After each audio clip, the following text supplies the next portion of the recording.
Now we're going to test our GNU C++ compiler, or just C compiler. It's pretty simple, but I want to show you something interesting in Linux about the CPP and what it's called. Let's switch over to our Linux, and as you can see, we have our term session running. That's all we really need. If you get your system started up and you're used to just a clean desktop, maybe some icons out there, you may not use the terminal very much. Well, the terminal is right up here, and in the other operating system, the other big one, Windows, that's called a DOS prompt, or the old disk operating system command prompt. Well, here it's a term session, or terminal, and you saw the word terminal pop up there probably at the top, and that gives us control over the system. It gives us a command line processor that we want to be able to use to keep the IDE and all the graphics and all that out of our way while we're learning the language.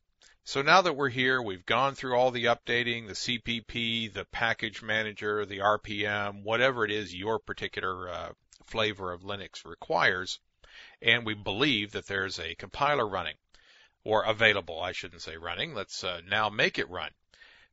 GCC is the compiler that we installed, and we'll put a space, a dash, and a V for version.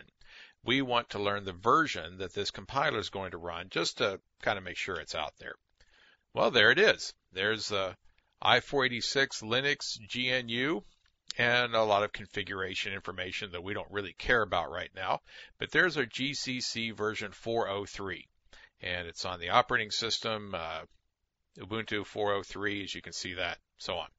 Well, GCC, the GNU C compiler, that's one word that can be used to start this thing. There's also G++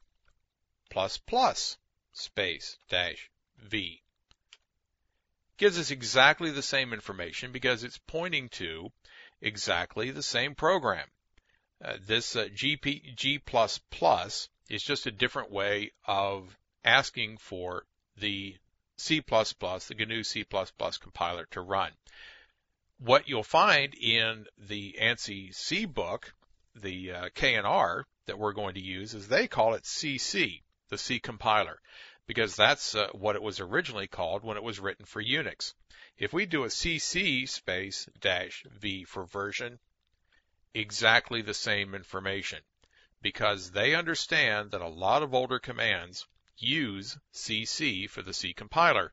So they get that CC pointed or linked over to the new compiler that we just installed so that everything runs properly. Just wanted you to know that if you want to use the CC command that we're going to see in the book, that's quite all right, and it will work just fine. Okay, we've tested our C compiler under Linux, and we're going to move onward